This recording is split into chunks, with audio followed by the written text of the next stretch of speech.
normalmente. Olá, bom dia, boa tarde a todos quando virem gravados, né? Estamos aqui no mais um ADM Juris, nosso segundo, com o Ricardo Campelo, que é o diretor jurídico da ADM Paraná. Ricardo, bom dia, como é que está você? Tudo bem?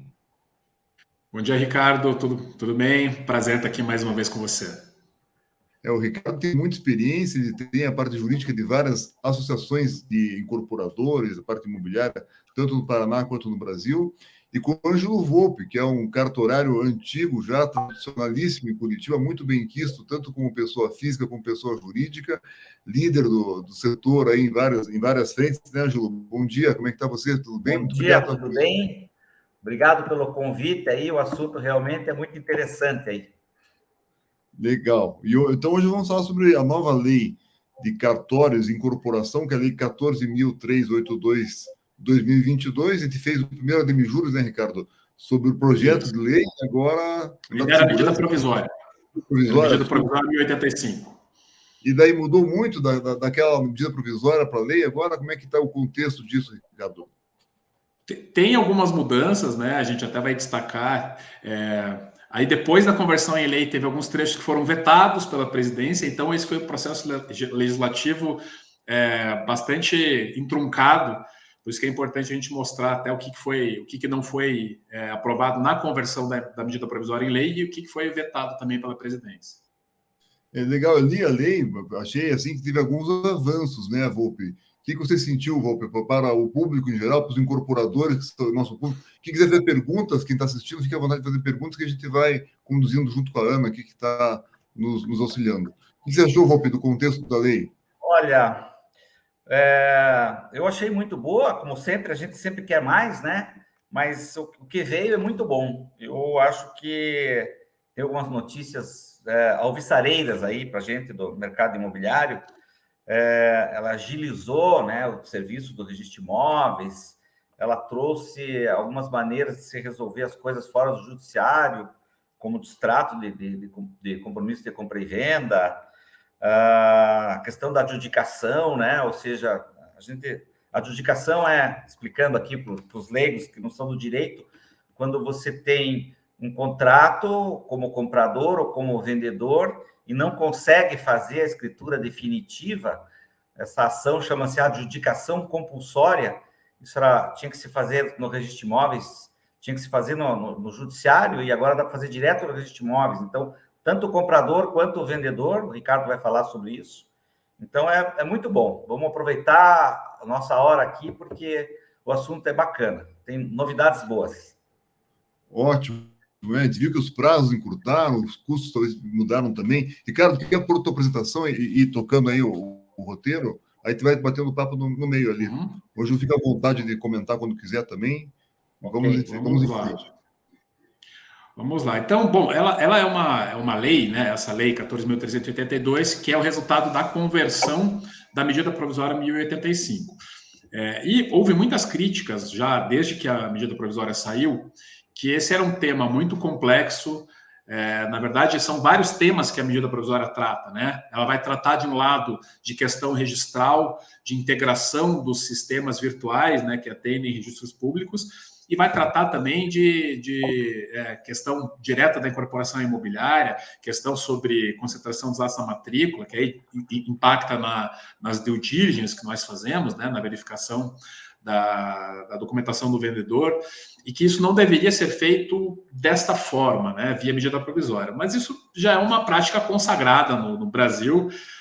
Quando está muito difícil avançar um projeto de lei, ele vem via medida provisória e aí vai para o Congresso, né? E quando essa medida provisória, né, já em vigor, né, temporariamente, ele foi para o Congresso, foi o momento que o mercado imobiliário, e principalmente as entidades também de registros públicos, ficaram em polvorosa. Houve muitas discussões. Dentro do mercado imobiliário havia divergências sobre vários dispositivos. Dentro das associações registrais e notariais também houve divergências. E houve mais de 300 emendas apresentadas no Congresso, né, de propostas de alteração no texto da medida provisória quando fosse convertido em lei. Mas fato é que, após muitas dúvidas, a lei foi publicada. tá? Então, a gente vai tentar cobrir hoje, né? Em 1 hora, a gente consegue mais fazer um overview dos principais temas que a lei acabou trazendo de novidades. O primeiro deles, então, é a criação definitivamente agora do SERP, né? Isso já era tratado em legislações anteriores, mas agora sim veio, então, essa disposição para que encaminha a criação do SERP, né? Que é o Sistema Eletrônico de Registros Públicos, né? Então, é um sistema eletrônico público que possibilitará o acesso de forma remota e eletrônica de cidadãos e de empresas aos serviços dos registros públicos, né? Então, a ideia é que os usuários dos sistemas de registros públicos possam fazer esses acessos, né? Possam utilizar, pedir certidões, fazer protocolos, visualizar matrículas, tudo de forma online e de forma unificada, né? Acho que é importante colocar isso. Hoje, há muitos serviços que nós já estamos fazendo de maneira remota, né? Já tem memorial de incorporação sendo protocolado de forma virtual, o que é uma grande novidade. Então, esse processo ele já vem acontecendo, não é como se nós estivéssemos trabalhando com papel até ontem e agora a gente vai passar a atuar online. Não é isso, esse é um processo que já vinha encaminhando, nós temos as centrais que atuam na facilitação desses serviços, mas a ideia agora é fazer uma unificação nacional, né, e o CNJ ficou responsável por regulamentar esse sistema para facilitar e unificar o acesso por todo cidadão. É por aí, né, Ângelo?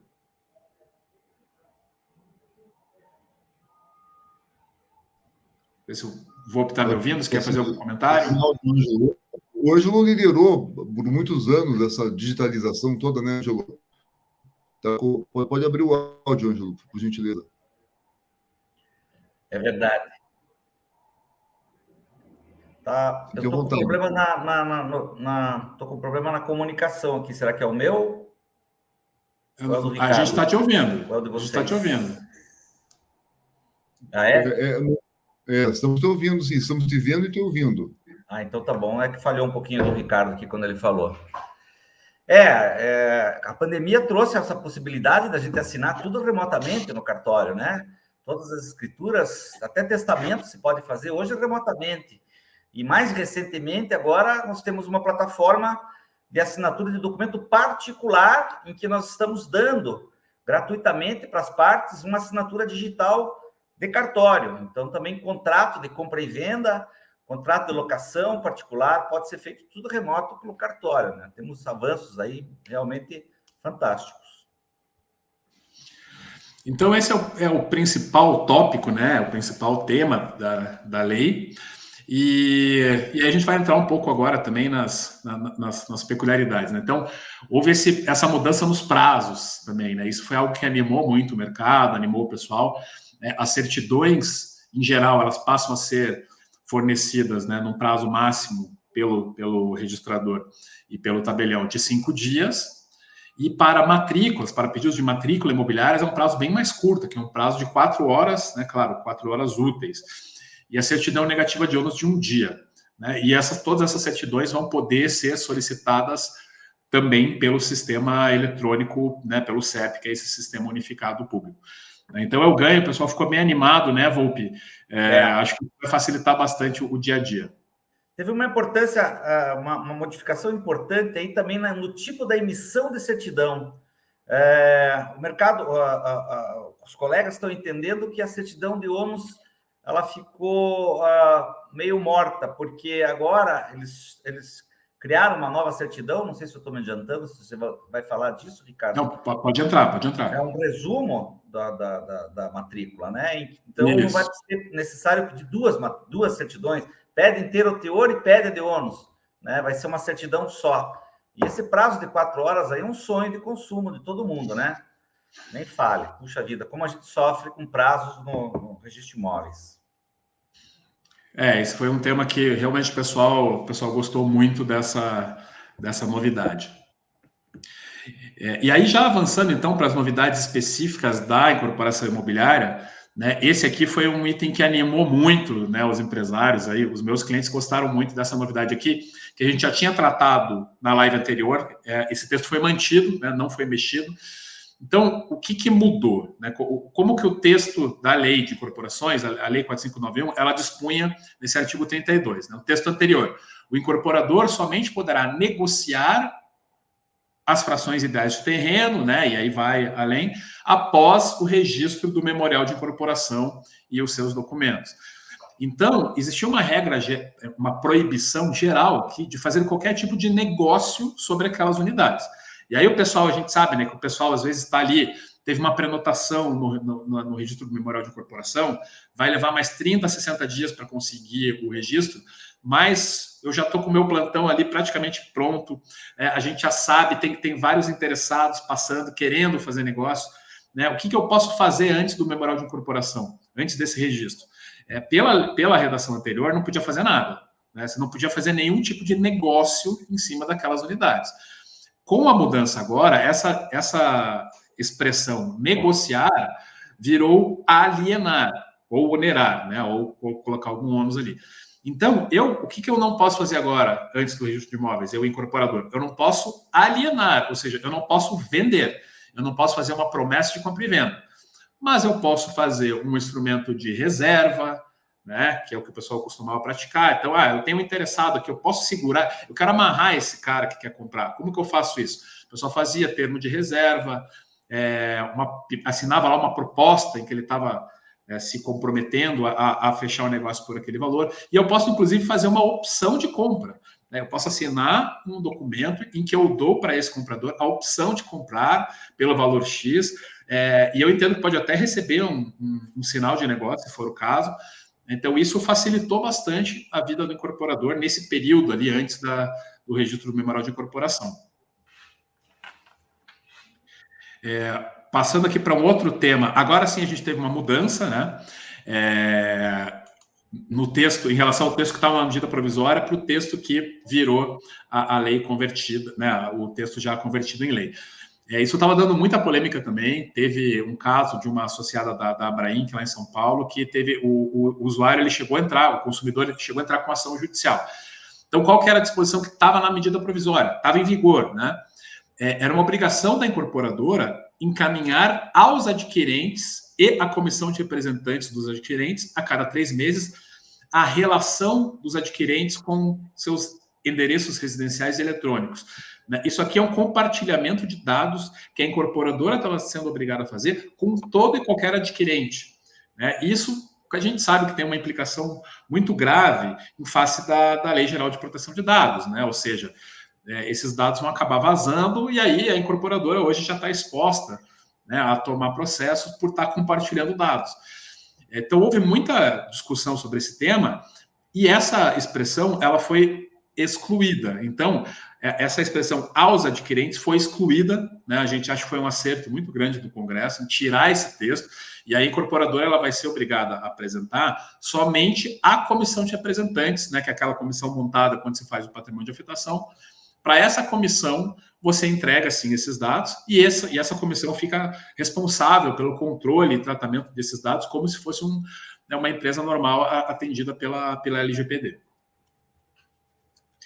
Aqui já um tema, né, voltando para a parte registral, um tema interessante, né, que é a instituição do condomínio. Né? Existiu um debate muito grande, né, ainda há, sobre quando que nasce o condomínio, né, essa figura jurídica do condomínio, quando que ela nasce? Quando eu registro o memorial de incorporação ou quando eu finalizo a obra, baixo a incorporação, né, e averbo a construção? Quando que nasce o condomínio edilício? E veio essa alteração legal para dizer, né, nesse artigo, no parágrafo 1º A, que o registro do memorial de incorporação sujeita as frações do terreno e respectivas accessões a regime condominial especial. Né? Então, ela está querendo solucionar essa discussão para dizer o condomínio de início nasce com o registro da incorporação. E isso tem um impacto muito grande, especialmente nas custas, né? Porque esse ato ele passa a ser um ato único. Eu registro a incorporação e, ao mesmo tempo, eu já estou instituindo o condomínio. Né? E esse é um ato único que vai estar sujeito ao pagamento de custas uma única vez. Esse é um tema, né, Volpi, que havia muita... E, especialmente, essa questão das custas, né? Exatamente. E eu, não só como tabelião, mas também estou fazendo uma incorporação num condomínio próprio meu e estou sofrendo na própria pele, porque isso normalmente não passava por nós, né? O tabelião não faz essa parte de registro de incorporação e condomínio, e então eu não via muito isso. Escutava, mas não via porque não é uma atividade do tabelião. Mas agora, como eu estou fazendo um próprio meu Deus do céu, sofrendo horrores. Eu estou fazendo um condomínio horizontal e eu entrei com um pedido de divisão amigável das frações do solo, porque tinham 2 proprietários que tinham uma fração do terreno e além da gente com a incorporadora. E faz 6 meses que eu estou brigando com o registro de imóveis para ele entender o que eu quero. Agora facilitou com isso daí. Essa é uma polêmica que a gente espera que esteja sendo superada.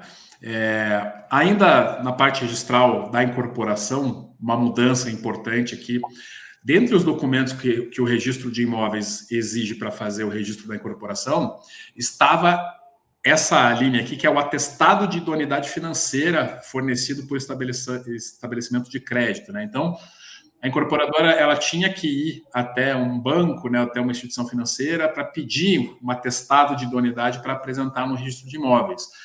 E decorrente dessa exigência, o registrador ele acabava fazendo uma análise financeira da incorporação, né? Então, até a meu ver, isso era um pouco subjetivo, né? Porque a lei fala que você tem que exigir o atestado de idoneidade financeira, mas eu já tive caso de cliente que foi registrar um memorial de incorporação e com o atestado em mãos, né, conseguiu o atestado com o banco, mas o incorporador ele fez uma análise das certidões, como se ele estivesse fazendo uma due diligence, né, o registrador, né?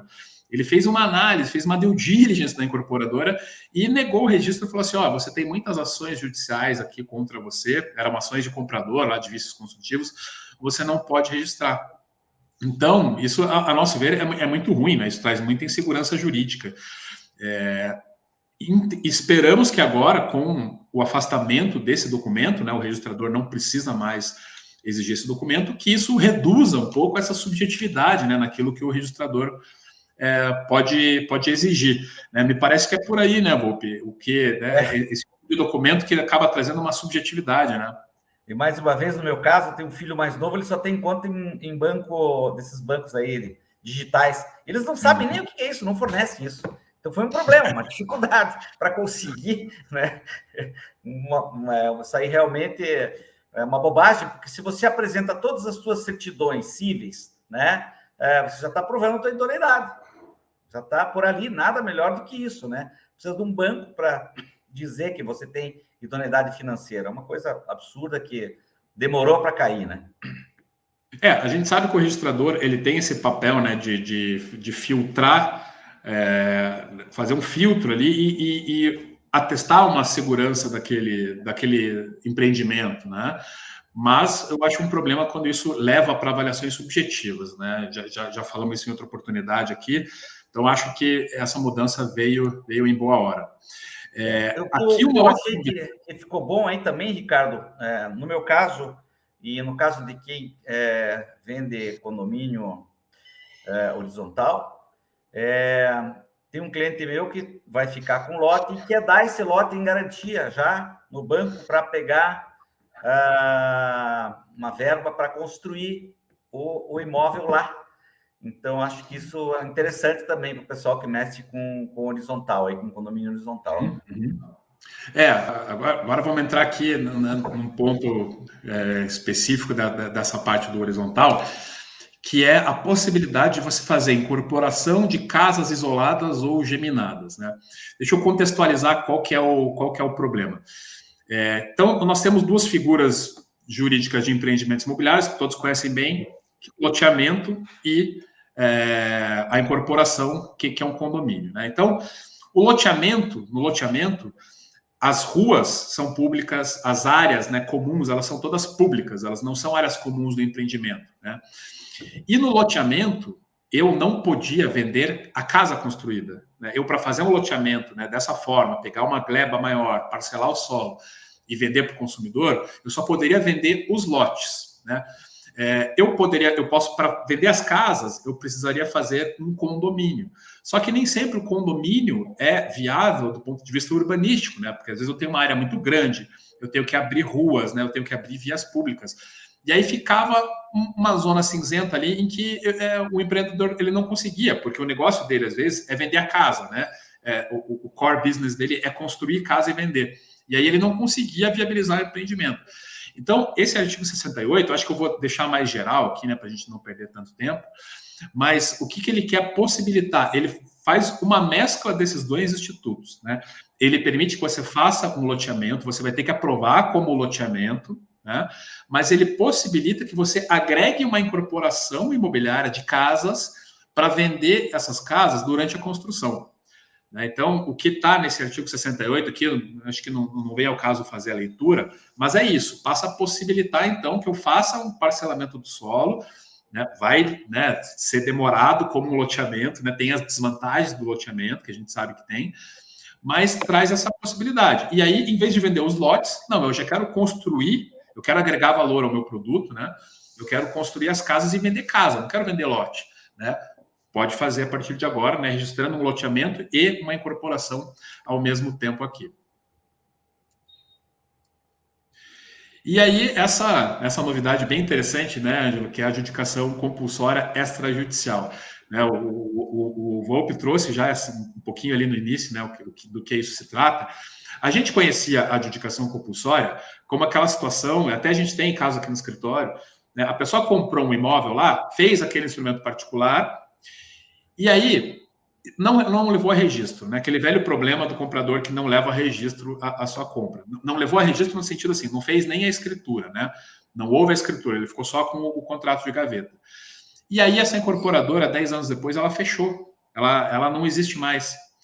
Então, como que essa pessoa faz para transferir a propriedade para ela? Eu tinha que entrar com uma ação judicial de adjudicação compulsória, né? Precisava de um provimento judicial, aí não localizava a incorporadora, não localizava os sucessores, tinha que fazer citação por edital, era um processo muito moroso. E aí passa a ser possível, então, fazer essa adjudicação compulsória extrajudicial.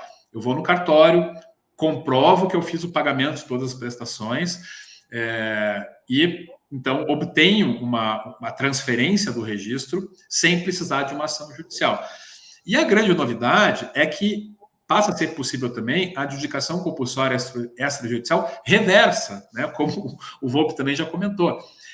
Quando o comprador não faz esse registro e a incorporadora, né, ou loteadora, ela acaba ficando com aquele imóvel em nome dela indesejadamente, porque fica havendo cobrança de IPTU que ela acaba tendo que honrar, eventualmente até cobrança de condomínio que ela passa a ter que honrar. Aí você vai na prefeitura e fala, olha, eu já vendi, está aqui o contrato de compra e venda. E a prefeitura fala, não, eu preciso da escritura. Não, mas não foi feita a escritura porque o comprador não vem assinar a escritura. Né? Então, agora, a incorporadora, ela passa a poder fazer isso, ela passa a poder, né, ir até o cartório e falar, eu quero fazer uma adjudicação compulsória reversa. Eu quero transferir para o comprador essa unidade que ele está se negando aqui a receber a escritura. Qual que é o detalhe, que eu já até incluí aqui na apresentação, é preciso fazer o pagamento dos emolumentos e tributos, né? Especialmente ITBI. A gente sabe que um dos obstáculos para o comprador fazer esse registro é justamente o ITBI. Ele não quer receber, né? Ele não quer assinar a escritura para não ter que pagar o ITBI. E aqui, nessa incorporação, nessa adjudicação reversa, né, tem que ser feito o pagamento do ITBI. Se o comprador não fizer e a incorporadora quiser adiantar, ela pode fazer e depois, claro, vai entrar como quem deve pagar, né, era o comprador, ela pode entrar com uma ação de regresso contra esse comprador. Falar assim, olha, eu tive que fazer isso, eu tive que fazer uma adjudicação porque você não estava recebendo a escritura, eu paguei o seu ITBI, então que estou buscando uma indenização. Isso muitas vezes acaba sendo, né, pode ser interessante, porque a gente vê casos em que a incorporadora fica 10 anos recebendo a execução fiscal de IPTU desse comprador. Então, às vezes, é melhor fazer esse procedimento, né? Paga o ITBI, cobra dele, né? E evita ficar lidando com o problema de IPTU. Né? Então, acho que essa é uma novidade muito bem-vinda, né, Volpe? Lembrando que hoje ficou fácil para você bloquear a matrícula, né? Você entra com uma ação de cobrança, por exemplo, já pede para o juiz, na hora, fazer uma anotação na matrícula. Então, esse cara não vai conseguir vender o imóvel dele, enquanto ele não resolver essa ação. Então, a incorporadora, a construtora, nesse caso, está garantida com o próprio imóvel, não só com o ITBI, mas com as próprias despesas do registro e, eventualmente, também o trabalho de um advogado para fazer isso, né? Com certeza, né? Acho que é uma novidade aí que passa a ser interessante. Aqui um ponto, né, que a gente tinha trazido também quando era medida provisória, e houve um veto presidencial parcial. Esse é um ponto que ficou, a meu ver, ficou complicado e pode gerar insegurança jurídica, relacionado ao patrimônio de afetação, né? Então, a lei do patrimônio de afetação é lá de 2004, né? A gente vem lidando com isso, né? Os meus clientes, a maioria usa o patrimônio de afetação para poder se beneficiar do RET, é uma vantagem muito grande. E a lei do patrimônio de afetação, ela criou todo um procedimento de você instituir o patrimônio de afetação, mas não falou sobre a baixa, sobre a extinção do patrimônio de afetação. E, a meu ver, nem precisava falar isso. Por quê? O patrimônio de afetação, ele é irretratável. O incorporador, ele não pode voltar atrás e desistir do patrimônio de afetação. Vai ter que usar até o final da obra. Então, a meu ver, estava resolvido. Fala sobre a instituição, não precisa falar sobre baixa, né? Porque não vai trazer efeito nenhum. Tudo que acontecer depois vai ficar sujeito ao patrimônio de afetação. Mas, né, começou a ter esse tipo de problema, esse tipo de questionamento com o registro de imóveis. Começaram a exigir, né, após a baixa da incorporação, que fosse feita a baixa do patrimônio de afetação. E aí, como a lei não tinha respostas para como isso é feito, né, eu tenho unidades prontas que eu não vendi ainda, como que eu faço isso? Então, a medida provisória, ela trouxe algumas disposições para tentar resolver isso e que acabaram caindo no meio do caminho. Bom, então qual que era o texto original? Você separava unidades que já tinham sido negociadas das unidades ainda não negociadas, né? Então, eu terminei a incorporação, vou lá fazer a baixa da incorporação, né? Registrar o habite, averbar a construção e baixar a incorporação. Separa o que é a unidade que não foi negociada ainda das unidades que já foram negociadas. Para essas unidades já negociadas, né, o que dispõe, como que ficou o texto da lei? Uma vez averbada a construção, o registro de cada contrato de compra e venda ou de promessa de venda, acompanhado do termo de quitação da financiadora da construção, né? Então, se tiver banco, né, o banco vai ter que comprovar que você já quitou, né, o teu financiamento. Isso importa na extinção automática do patrimônio de afetação em relação à respectiva unidade. Então, o que nós sempre defendemos, né, é isso, a extinção automática do patrimônio de afetação. Se eu já executei a obra, quitei banco, extinção automática, né? Então, para as unidades negociadas, foi assim que a legislação tratou, ou seja, você já fez a venda, né, trouxe aqui a escritura, né, ou a promessa de compra e venda registrada, está liquidada, está resolvido. Porém, na sequência, deixa eu só recuperar aqui o veto, né? Então, ficou esse veto para as unidades negociadas, tá? Então, vou ler aqui as razões do veto. Então, diz lá, a proposição legislativa dispõe acerca da extinção do patrimônio de afetação e determina que, averbada a construção, o registro de cada contrato de compra e venda ou promessa de compra e venda, termo de quitação, importaria a extinção automática do patrimônio de afetação.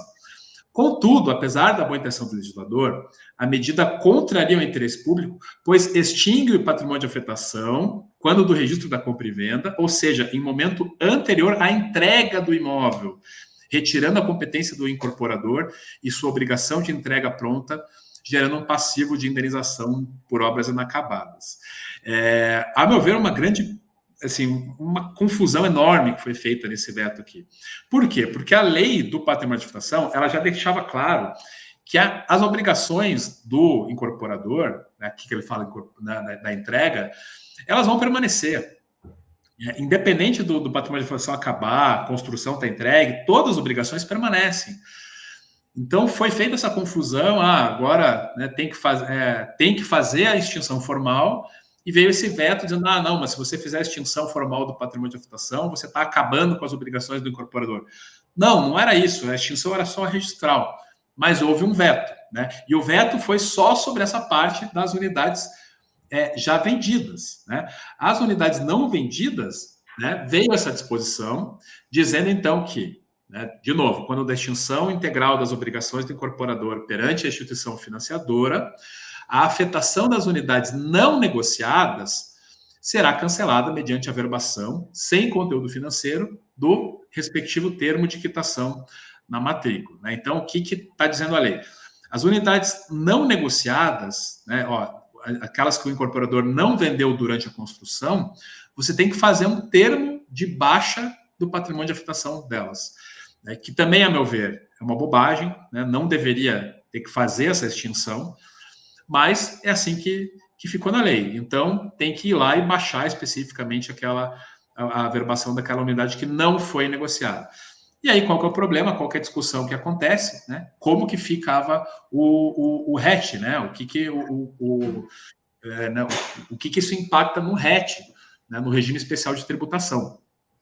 E nós temos, né, um parágrafo 3º que dizia que a extinção do patrimônio de afetação das unidades do inciso 1 do caput e do parágrafo 1º desse artigo não implica a extinção do regime de tributação. Então, acaba criando toda uma confusão em que eu tenho que identificar, né, qual que é né, se a unidade está negociada ou não, se eu vendo depois, se isso afeta o RET ou não.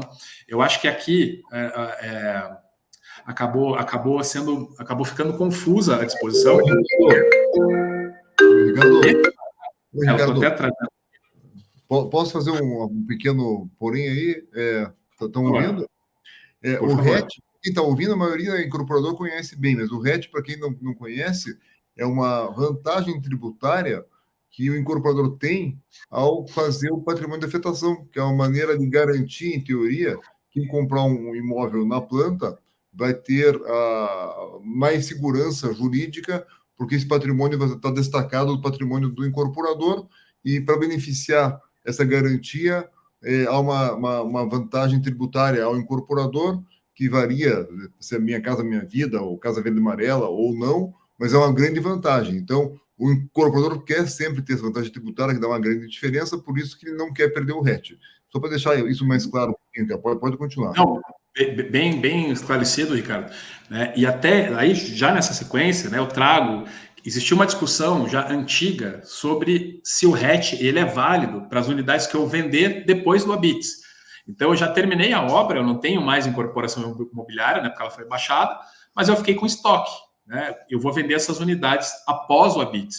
Né? E a gente já vinha com discussões judiciais, já tinha decisões até dizendo que o RET ele se aplicava mesmo para as vendas feitas depois do habite, e que o RET abrangia todas as unidades integrantes daquele memorial de incorporação. Então, isso já estava caminhando para uma pacificação. A gente tinha, inclusive, uma alteração legislativa já anterior, né, que é esse artigo 11A, na Lei 10.931, deixando mais claro que o regime se aplicava, né, o RET ele também se aplicava para as unidades vendidas após o habite. Mas o que aconteceu? Esse parágrafo, né, da Lei 14.382, que eu acabei de ler aqui, esse parágrafo 3º, ele estava repetindo isso, só que ele foi vetado. Né? Então, aqui eu estou trazendo o veto, ele foi vetado. Ele foi vetado porque fala aqui que é um tema tributário. Então, eu acho que a lei foi mexer em algo que não precisava mexer, que já estava esclarecido, e aí vem esse veto que pode gerar confusão para dizer, não, mas olha, né, foi vetado esse artigo, então o RET não se aplica para vendas após o habite. Nós continuamos defendendo que ele se aplica. Esse artigo aqui, da Lei 10.931, ele continua vigente, tá? Então, a nosso ver, continua, sim, válido o RET, mesmo para as unidades que você vendeu após o habite. Mas eu achei importante ilustrar aqui, porque eu tenho certeza que isso vai dar discussão. Eu tenho certeza que vai haver, né, reclamação, vai haver dúvidas, porque realmente foi um processo legislativo que acabou ficando muito truncado. Né? Não sei se o Ângelo tem a mesma visão, acho que foram mexendo num ponto que não precisava mexer. A meu ver, era só dizer que o patrimônio de afetação ele tem extinção automática e não precisava separar unidades negociadas e não negociadas. O que você acha, Rupi? É uma besteira, pelo menos não ficou caro, porque é um ato só e sem valor, né? Pelo menos isso. Mas vai dar trabalho, né? Pois é, vai dar trabalho e talvez insegurança jurídica. Agora sim, um tema né, bem interessante. A gente, né, trabalha muito, né, eu tenho certeza que lá pelo Ângelo passa muita coisa sobre, né, due diligence imobiliária, ou seja, né, quando o incorporador, ou mesmo uma pessoa física, uma pessoa qualquer, vai fazer a compra de um imóvel, né, vai comprar um terreno. O que eu preciso fazer, né, quais cautelas eu preciso adotar para aferir que aquela venda é segura e que eu não vou perder esse imóvel porque o vendedor tinha uma dívida lá, né? A gente sabe que esse é um tema super difícil. Eu já vi gente que perdeu o imóvel porque fez a verificação das certidões, mas o vendedor tinha uma ação trabalhista tramitando em outro estado que já estava lá quase em fase de execução, e aí a ação trabalhista, a gente sabe como é que é, né? Como que pensa o juiz do trabalho, né? E foi para cima do imóvel, esse comprador perdeu o imóvel. Então, é importante trazer um histórico aqui, né? A Lei 14.382, ela fez uma alteração na Lei 13.097, né? E acho que é importante explicar o que a Lei 13.097, lá de 2015, trazia. Era aquele princípio da concentração dos atos na matrícula. Então, qual que era a ideia lá em 2015 do legislador quando fez a 13.097? Né? E aqui tem o João Pedro Lamana Paiva, que é um registrador famoso lá do Rio Grande do Sul, foi a pessoa que mais defendeu essa tese, né? E que esse princípio fosse consagrado na nossa legislação. Bom, não poderão ser opostas situações jurídicas não constantes na matrícula no registro de imóveis, inclusive para fins de evicção, né, que é essa perda do imóvel quando o vendedor tinha alguma dívida, ao terceiro de boa-fé que adquirir ou receber em garantia, né, o imóvel. Então, o que a lei fazia aqui? Né? Ela tirava do comprador do imóvel o ônus de fazer essa checagem. E ela transfere o ônus, né, de zelar pela sua obrigação ao credor. Então, o que a lei estava dizendo? Em vez de eu penalizar esse comprador de imóveis que apareceu lá uma dívida lá em outro estado, né, que tinha uma dívida que não tinha como ter conhecimento, em vez de penalizar o comprador do imóveis, eu vou jogar um ônus aqui para o credor. Olha, se você tem alguma ação, se você tem um débito, se você tem algo que pode gerar um débito com relação a essa pessoa, e essa pessoa tem um imóvel, esse devedor, então você leve essa dívida para a matrícula do imóvel. E aí você torna essa informação pública, e aí sim você vai poder, eventualmente, alegar aí, né, um problema com relação àquela venda. Isso é o que trouxe a Lei 13.097. Só que houve uma discussão, né, na época, porque depois da Lei 13.097 veio o Código de Processo Civil, entrou uma discussão sobre técnica legislativa aqui terrível, e na prática a gente não sentia segurança jurídica para aplicar plenamente a Lei 13.097. Então vem agora a Lei 14.382 e faz essa inserção que, a meu ver, ela é muito clara, né, e agora, né, realmente não ficam mais dúvidas. Então, a Lei 14.382, ela alterou a 13.097 para incluir, para acrescentar esse dispositivo aqui. Para a validade ou eficácia dos negócios jurídicos a que se refere o caput, ou para a caracterização da boa-fé do terceiro adquirente de imóvel ou beneficiário de direito real, não serão exigidas a obtenção prévia de quaisquer documentos ou certidões, além daqueles referidos no decreto lá de 85, né, que é a 7433, que é basicamente matrícula e certidão de ônus, tá? Então, para você ser considerado um terceiro de boa-fé na compra do imóvel, não serão exigidas certidões além da matrícula e certidão de ônus. Inclusive, o item 2 traz, de forma mais específica, né, não serão exigidas a apresentação de certidões forenses ou de distribuidores judiciais.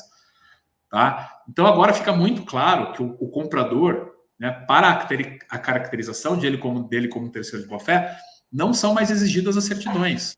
Né? Não quer dizer que o tabelião não possa exigir, porque isso segue uma outra legislação, que é a legislação da corregedoria, aquela coisa, né? Tem algumas certidões que são obrigatórias, outras certidões ele pode abrir mão e vai ressalvar na escritura lá, né, Ângelo?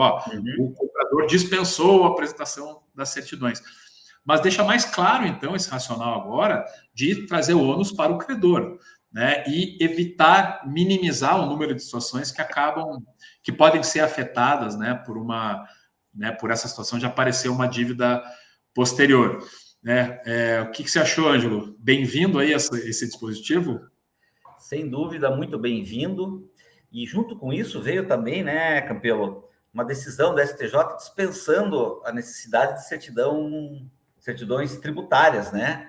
para lavratura de escritura. Então, hoje em dia, não é obrigatório mais ter certidão negativa fiscal para alienação de imóvel. Isso, às vezes, atrapalhava muito algumas construtoras, aí, incorporadoras, que eventualmente tinham algum problema tributário e não podiam fazer escritura.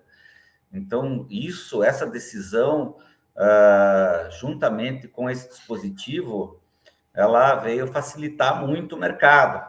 Mas, por outro lado, é bom ter cautela, né? Quem tem ação contra alguém, né, conversa com o seu advogado para correr lá e notificar essa ação, noticiar essa ação em algum imóvel desse cliente também, porque criou também uma fragilidade para quem tem crédito a receber, quem tem alguma ação contra alguém, de correr lá, pedir para o juiz manda uma notificação para o registro de imóveis para bloquear esse imóvel lá, né? Então, é interessante, mas eu acho que vai depender um pouquinho de amadurecimento do mercado, né? Eu hoje ainda não estou dispensando a retirar essas certidões, principalmente de clientes de incorporadoras que adquirem imóveis, né? O custo não é caro, não é tão caro assim, e como isso é muito novo, ainda tem um pouco de medo.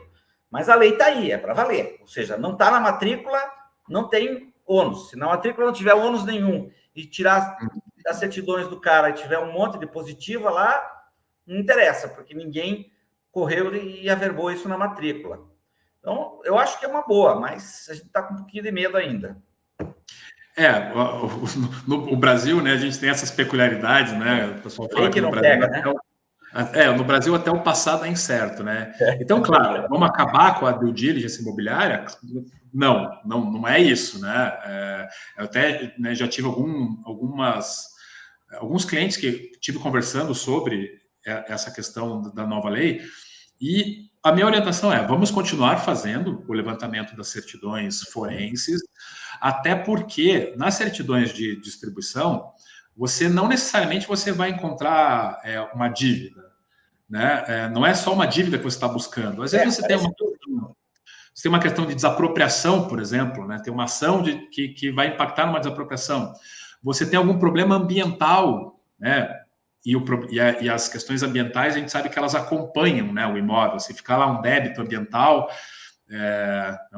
uma multa ambiental, isso acompanha, né? O comprador, ele leva esse débito. Então, isso vai aparecer numa certidão forense. O que eu acho que facilita a partir de agora, né? Às vezes você vai fazer a compra do imóvel de um terreno, né, de uma empresa, que é uma empresa muito grande, que tem, né, uma atuação enorme. Fatalmente, uma certidão de distribuição dessa empresa vai mostrar lá 50, às vezes 100 ações judiciais. E aí, o que a gente tinha que fazer na lei anterior?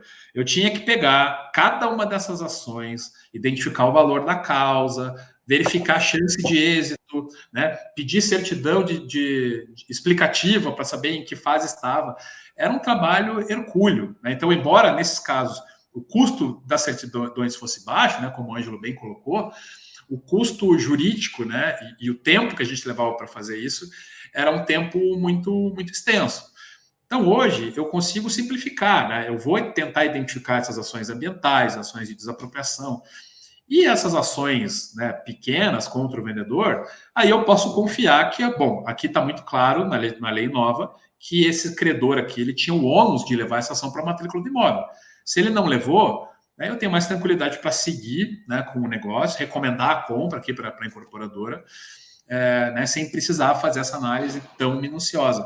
Mas, a meu ver, esse é um dos dispositivos mais importantes da Lei 14.382, porque é uma mudança de mentalidade, agora definitiva, né? A Lei 3097 já tinha essa proposta, né, mas precisou levar 7 anos aí de discussão para a gente, enfim, chegar e falar, agora está consolidado esse entendimento.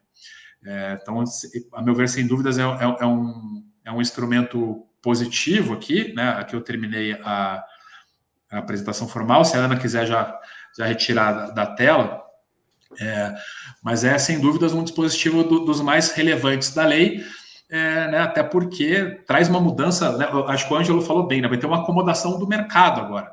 até mesmo com relação a essas informações que vão constar na matrícula, de saber que essas informações elas não bloqueiam a venda. Então, e isso foi uma situação que eu também conversei na época, né, na ADM, no Sinduscom, alguns incorporadores ficaram com medo. Então, eu pensava assim, bom, então, imagina que eu tenho lá uma ação de distrato lá de um cara que ele entende que eu paguei pouco no distrato para ele, ele vai entrar com uma ação de cobrança contra mim. Ele entende que eu fiquei devendo lá 30 mil reais a mais na discussão, né, que ele achou que ele tinha que receber no distrato. Ele vai entrar com uma ação de cobrança contra a incorporadora. E aí ele vai poder averbar na matrícula dos meus imóveis essa ação? Teoricamente, sim. Mas é averbar a existência da ação, não é bloquear a matrícula. E aí eu lembro que na época os incorporadores ficaram, pô, mas eu não quero isso, eu não quero que suje a minha matrícula, né? E isso vai ser uma mudança de cultura de mercado. A gente vai precisar entender que essas averbações, elas não estão sujando a matrícula. Né? Você vai poder vender o teu imóvel, né, o teu terreno, você vai poder registrar uma incorporação, isso não vai evitar o registro de uma incorporação, né? Mas se ele é um credor ou se ele é um pretenso credor, ele pode, com base na lei, tentar levar essas informações para a matrícula. E isso depende de muita coisa, tá? Eu estou simplificando aqui, né? Depende da ação poder levar ou não o incorporador à insolvência, né? O juiz vai ter que fazer essa avaliação. Né? Mas isso é uma mudança, é uma acomodação de mercado. Acho que a expressão que você usou, Ângelo, ela é muito boa. O mercado vai ter que entender esse novo funcionamento, né? Verdade, eu tive cliente que comprou recentemente da Ambev, por exemplo, outro do Bradesco. Aí você vai tirar a certidão, como é que você faz? Né? Vai gastar um saco de dinheiro e não vai resolver nada. Então, nesse caso, para mim, é fantástico. Né? Aproveitar o gancho aqui. Primeiro, parabéns, Ricardo. Acho que ficou muito, muito didático.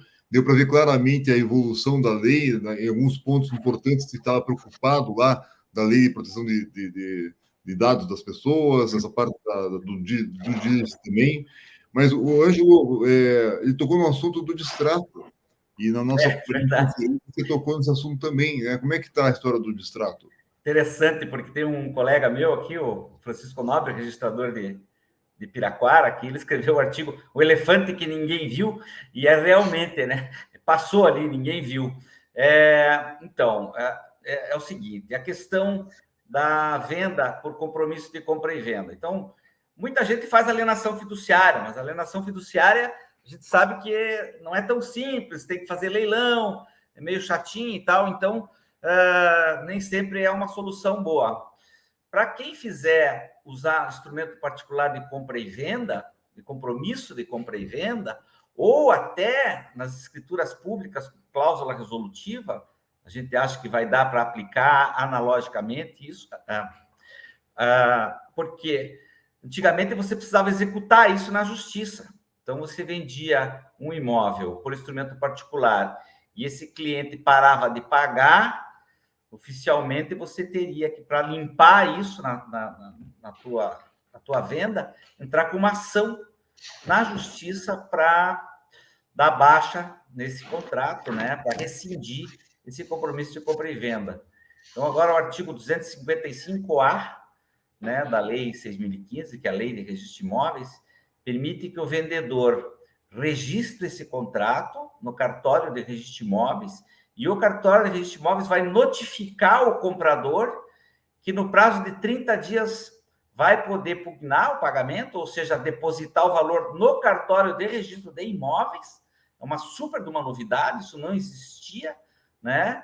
E, por conseguinte, o registro de imóveis vai repassar para o vendedor e o negócio continua. Se o comprador não pagar, ele pode já, o oficial de registro de imóveis, já fazer a rescisão na matrícula e, inclusive, esse instrumento, está claro ali, já é hábil, inclusive, para entrar com uma ação de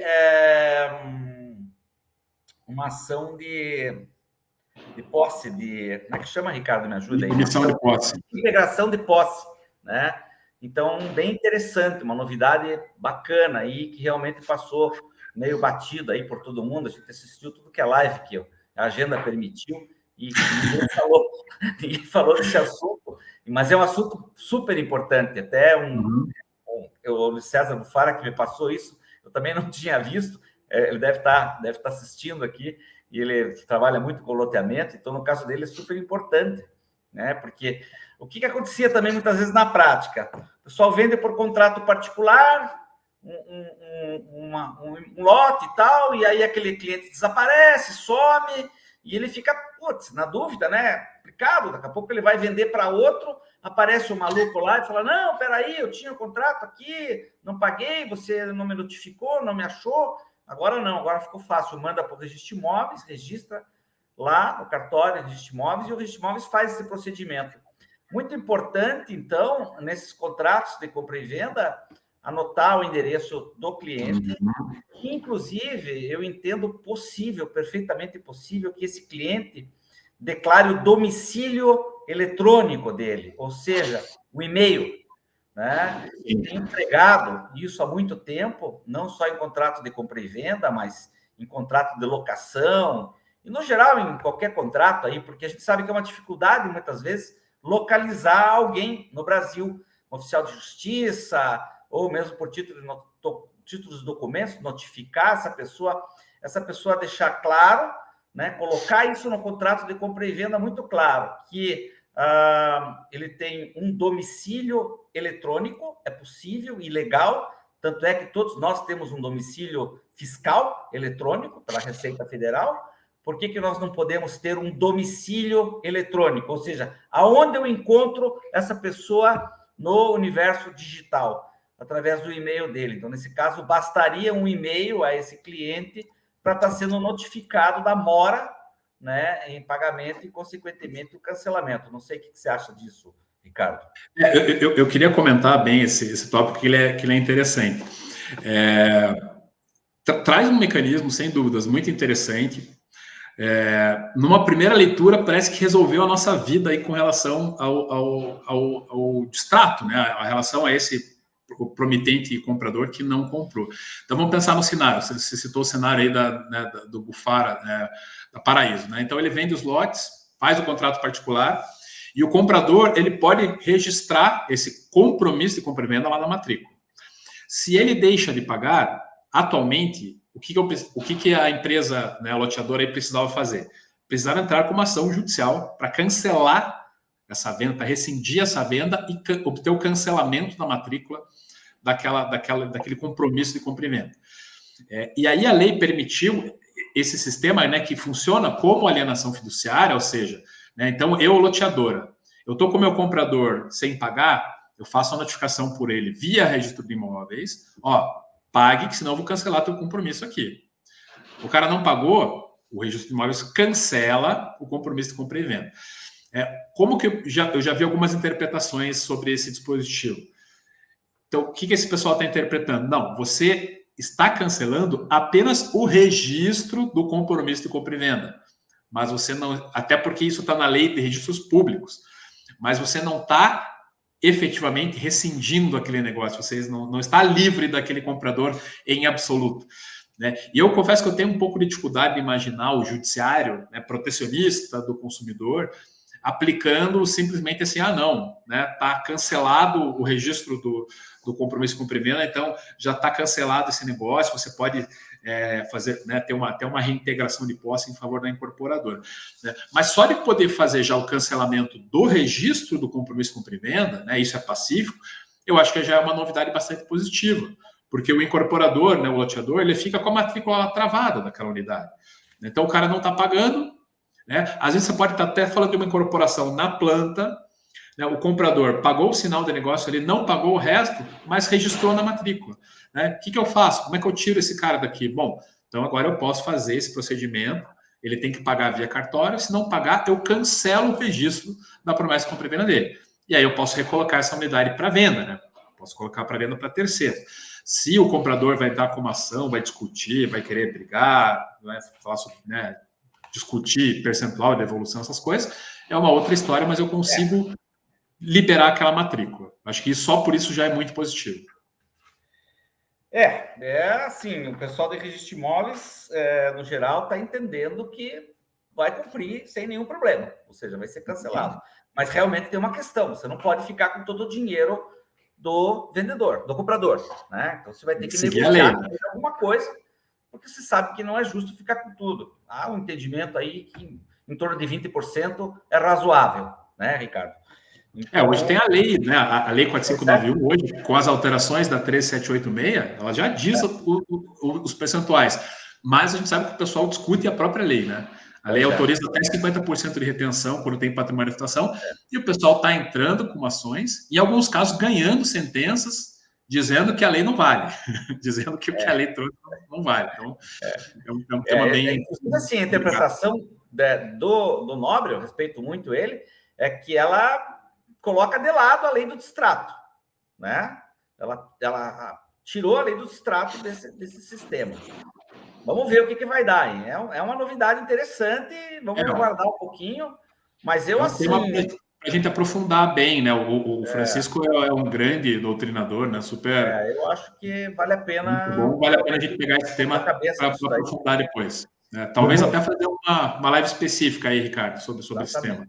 Ótima ideia. Vou aproveitar o Volpe um pouquinho aqui agora, Campelo, que sempre foi o porta-bandeira da inovação aí da parte de eletrônico, né? Falar um pouquinho, Volpe, desse SERP, né? Dessas novidades que já foi introduzido pelo Ricardo ali, e de prazos e custas aí para o incorporador, que parece que teve uma melhora também, né? Já tocou no assunto, dá uma aprofundada, por favor, Volpe.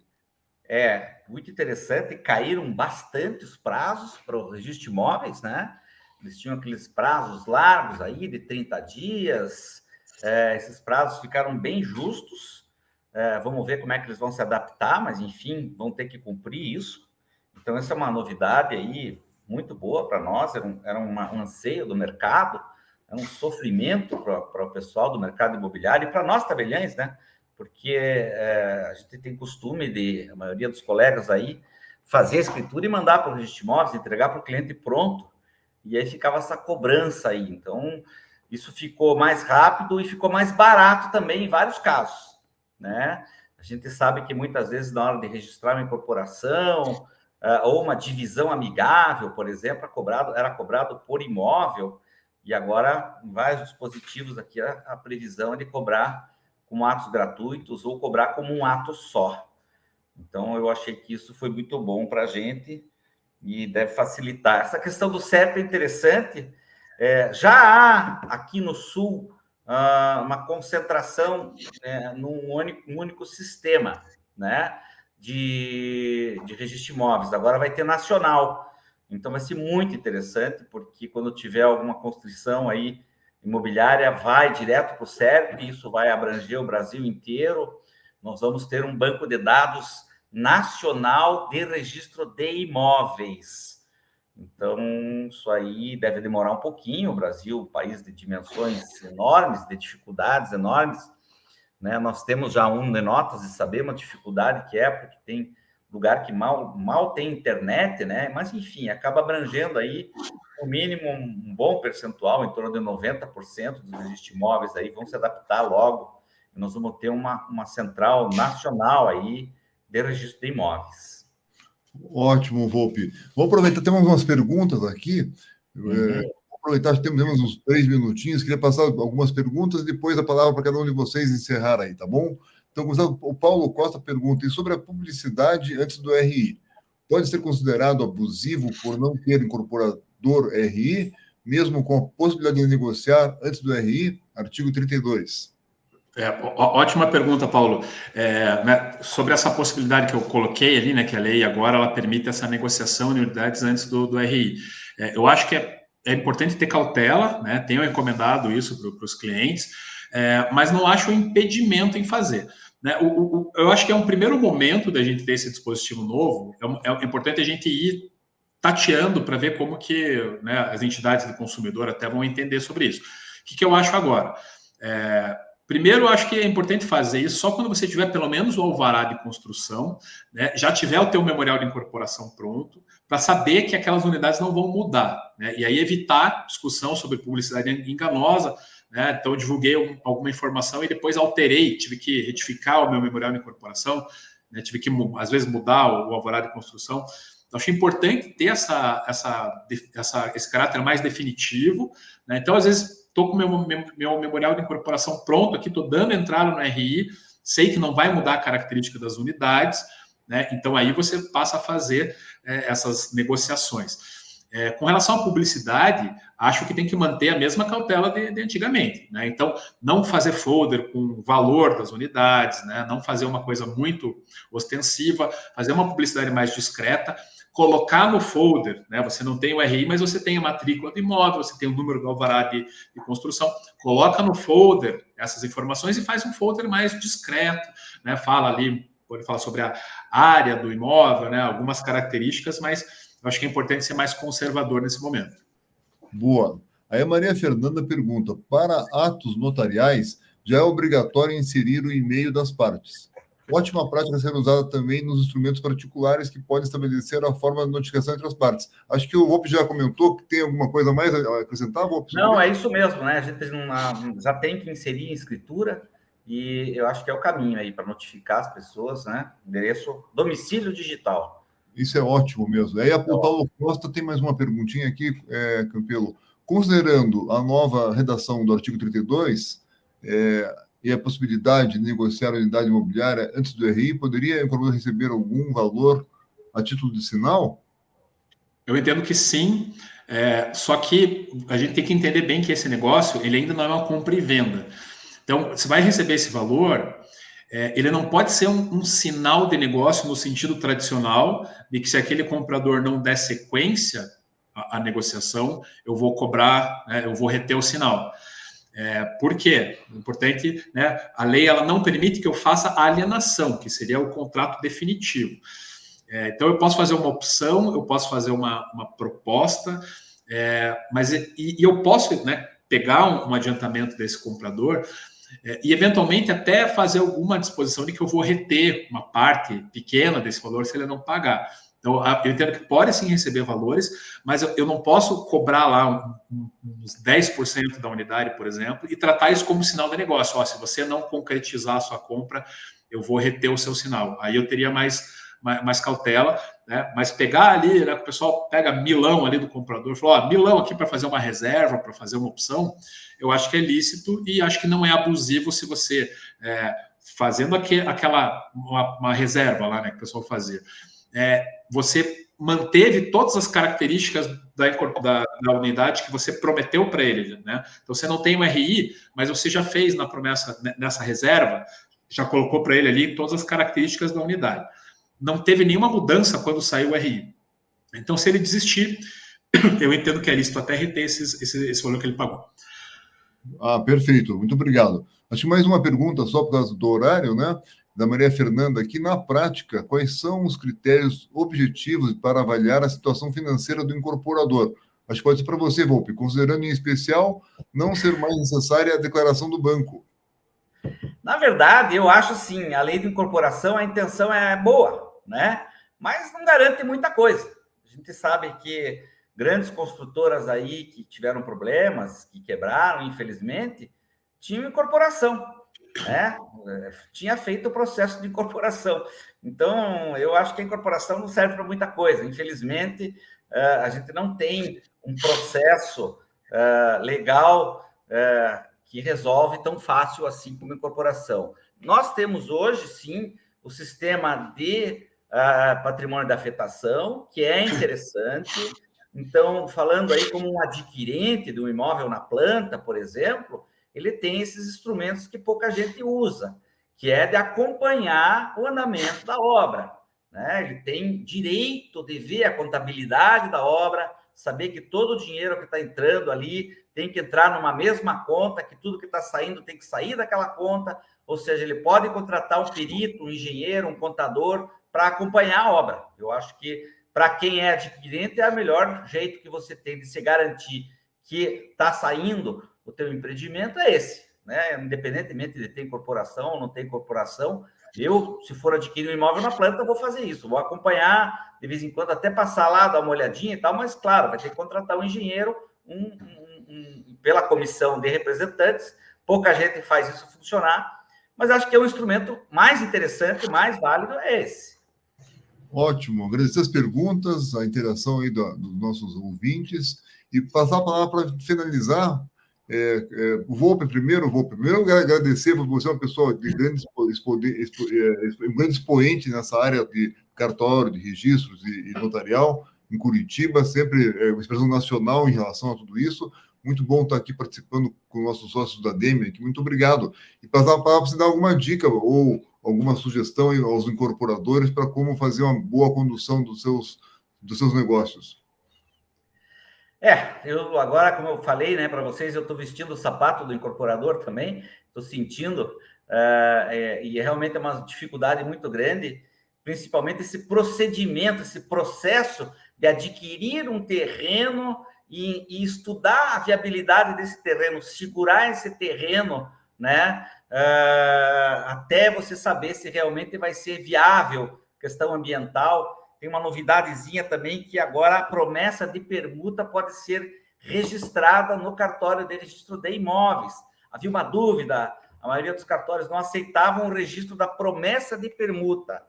Então, a partir do momento que você, adquirente, incorporador, fez uma promessa de permuta com o cliente, leve no registro de imóveis, porque aí esse cliente não consegue vender mais o imóvel. Já aconteceu com um cliente meu, da gente fazer aqui por escritura pública, promessa de permuta, e daqui a pouco ele recebeu uma proposta melhor de outra incorporadora, foi lá e vendeu. E meu cliente está lá, vai ter que entrar com uma ação, brigar, discutir, só que ele queria o terreno, ele não queria brigar. Então, essa questão do registro da promessa de permuta, aliás, abrindo uma aspas aqui, essa coisa de terreno por área construída, valeria uma live também. Eu brinco que na minha aula de pós-graduação lá na PUC, a gente leva 4 horas discutindo as maneiras de se fazer troca de terreno por área construída. Então, também é um assunto muito interessante, muito sensível para terreneiro e para empreendedores, né? É um assunto que vale a pena a gente discutir. Agora, tem uma novidade importante, que é a possibilidade de registrar essa escritura no registro de imóveis, da promessa de permuta. Ótimo. Então, temos já 2 sugestões, né, Campelo, de lives. Aí, uma da permuta e a outra que você comentou. Só para você a palavra, Campelo, mas eu queria, quem está assistindo, fica mais um pouquinho depois que o Campelo falar, porque eu tenho 2 recados importantes aqui. Campelo, obrigado pela disponibilidade, parabéns pela didática ali, o pessoal está parabenizando, foi um dos recordes de inscrições aqui, o pessoal gostou tanto do tema quanto da live aqui. Obrigado, Volpe. E Campelo, pode finalizar, por gentileza. Não, eu que agradeço, Ricardo, agradeço o Ângelo pela companhia aí, né? Mais uma vez, Ângelo, estamos juntos aí tratando desses temas relevantes para o mercado imobiliário. E acho que hoje a ideia foi fazer esse overview, né, como eu falei, porque realmente essa lei, ela é uma lei muito extensa, que trata de vários temas independentes, né? Então, acho que a ideia hoje foi fazer esse overview, mas daqui para frente a gente pode, aqui no nosso ADM Juris, Ricardo, a gente pode separar esses temas e começar a tratar. Então, vamos tratar da adjudicação compulsória, vamos tratar dessas questões do RI, né? Precisa da variação financeira, não precisa, né? Posso vender antes, não posso. Acho que tem vários temas que agora a gente pode começar a tratar de forma independente, né? E agradecer todo o pessoal aí pela participação e pelas perguntas enviadas. Né? Até a próxima. Obrigado, Ricardo. Então, o pessoal que está assistindo, tem uma pesquisa sendo feita em breve com vocês. Surgiram aí temas também para os próximos ADM Juros, já tem a permuta que o Volpe sugeriu, a educação compulsória e o RI que o Campelo acabou de comentar. Agradecer os dois. E os 2 comentários que eu tenho para fazer são: primeiro, tem uma ADM Talks agora no dia 31 de agosto sobre sustentabilidade, a gente vai divulgar daqui a pouco. E tem um curso nosso que a gente está coordenando que chama-se Pós-graduação em Gestão de Imóveis pela Universidade de Paris. É um curso híbrido, quinzenal, em São Paulo as presenciais, mas é online também, tanto as presenciais quanto as online. As inscrições estão abertas. Quem tiver interesse, entra no nosso site, eu mando um e-mail para mim, que é ricardo@reisre.com. Sejam todos bem-vindos. As aulas começam dia 2 de setembro. Tem a Masterclass agora no B32, lá em São Paulo, no dia 20 de agosto. E é uma ótima oportunidade de conhecer os ícones desse mercado imobiliário. Inclusive, tem boas aulas sobre a parte jurídica. Pessoal, muito obrigado a quem participou. Obrigado, Ângelo. Um prazer te rever aqui. Obrigado, Campelo. Vamos marcar as próximas aí, tá? Até a próxima. Agradeço. Parabéns, Campelo, aí. Boa apresentação. Obrigado pelo convite para vocês aí. Estamos às ordens. Um abraço e bom dia. Obrigado a vocês aí. Obrigado, Ângelo. Obrigado por tudo. Parabéns pelo trabalho aí. Até logo. Obrigado. Até mais.